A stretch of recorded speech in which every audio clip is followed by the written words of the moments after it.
آج کا ریمائنڈر جو ہے ہمارا تیسرے مہینے کا ڈے 67 ہے، اور کل کے ریمائنڈر سے پیوستہ ہے، جسے کہتے ہیں نا گزشتہ سے پیوستہ. تو کل ہم نے ریمائنڈر پڑھا تھا know the difference between the right and wrong versus good and bad. ہمیں پتا ہونا چاہیے کہ صحیح اور غلط کیا ہے، بنسبت اس کے کہ ہم اچھے اور برے کا تعین کریں. یعنی کیا چیز میرے لیے اچھی ہے اور کیا چیز میرے لیے بری ہے. ضروری نہیں ہے جو چیز مجھے اچھی لگ رہی ہے یا جو مجھے فائدہ دے رہی ہے وہ صحیح بھی ہو. تو کل ہم نے اس کے بارے میں پڑھا تھا. آج کا ریمائنڈر انہوں نے سورہ بقرہ کی آیت نمبر 216 سے لیا ہے. کتب علیکم القتال وهو کرہ لکم وعسى ان تکرہوا شیئا وهو خیر لکم وعسى ان تحبوا شیئا وهو شر لکم واللہ یعلم وانتم لا تعلمون.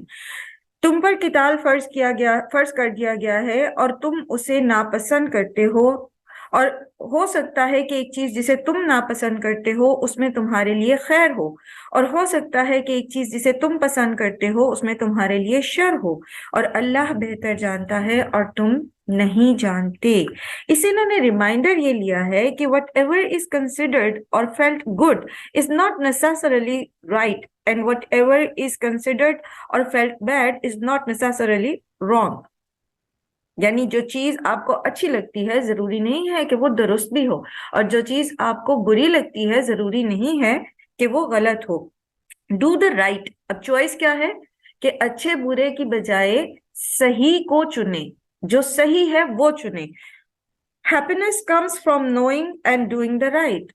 تو آپ کو بالآخر وہ خوشی ملے گی جب آپ صحیح کو جان لیں گے اور اس پر عمل کر لیں گے. تو علم جو ہے، جیسے ہم نے پہلے بھی پڑھا کہ علم انسان کو جو ہے وہ صحیح راستے کی طرف لے کر جاتا ہے اور پھر دائمی خوشیوں کی طرف لے کر جاتا ہے. جو چیزیں ہمیں خوش کرتی ہیں ضروری نہیں ہے کہ وہ ہمارے لیے اچھی بھی ہوں. اس کو ہم بہت دفعہ ایکسپلین پہلے بھی کر چکے ہیں، لیکن ایک چھوٹی سی مثال کے ساتھ کہ ہماری باڈی جو ہے اس کے اندر خوشی کے احساس کے لیے جو ہارمون ریلیز ہوتا ہے وہ اس چیز کے لیے ریلیز ہو جاتا ہے جو ہمیں پسند ہوتی ہے. ٹھیک ہے، جیسے مثال کے طور پر آپ کو میوزک پسند ہے، آپ کو جب آپ میوزک سنیں گے تو آپ کی باڈی جو ہے وہ ہارمون ریلیز کر دے گی اور آپ کو خوشی محسوس ہوگی.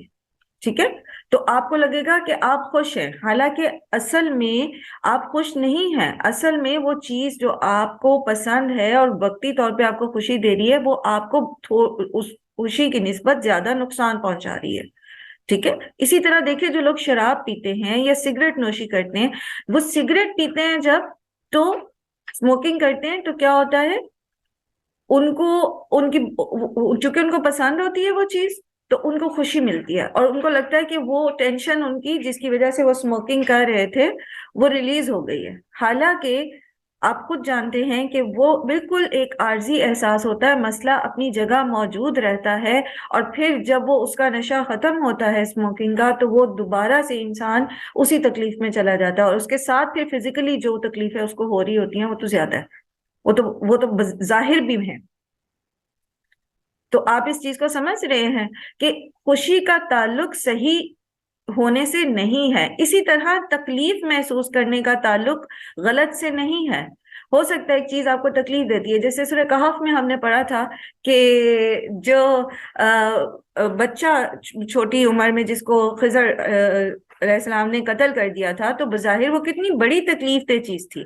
تو جو چیز ناپسند ہوتی ہے وہ تکلیف دیتی ہے، لیکن ضروری نہیں ہے کہ وہ غلط بھی ہو. اور اس کا کرائٹیریا کیا ہے پھر؟ اس کا کرائٹیریا ہے پھر واللہ اعلم وانتم تعلمون. اللہ جانتا ہے اور ہم نہیں جانتے. جو چیز ہمیں خوش کر رہی ہے ہو سکتا ہے وہ غلط ہو، اور جو چیز ہمیں تکلیف دے رہی ہے ہو سکتا ہے وہ ہمارے لیے اچھی ہو. تو جب ہم یہ علم حاصل کر لیتے ہیں اور ہم اللہ کی رضا میں راضی ہونے والے بن جاتے ہیں تو پھر ہمیں اصل خوشی حاصل ہوتی ہے جس میں کسی بھی قسم کا نقصان نہیں ہوتا، اور وہ واقعی صحیح ہوتی ہے. اسی طرح بہت ساری مثالیں آپ اس میں